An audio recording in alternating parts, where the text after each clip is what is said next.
Entre ses mains, ce peintre détient un pouvoir, celui de vous faire remonter le temps. Là, je suis en train de faire une ombre projetée aux lettres et ça donne de l'ampleur au texte. Les anciens le faisaient souvent. Malheureusement, ça s'est perdu un peu.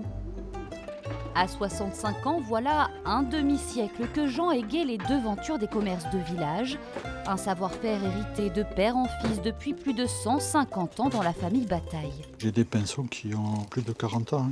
À l'arrière de sa camionnette, digne d'un musée, chaque pinceau raconte une histoire. Comme celui-ci, un cadeau de son frère peintre lui aussi pour sa rentrée en 6e. Ça, c'est l'un des pinceaux les plus vieux que j'ai. Et évidemment, déjà à l'école, je ne le prêtais pas, parce qu'il se fait à la main, à ma main. Et c'est des pinceaux qui me servent très bien. Le poil est encore souple.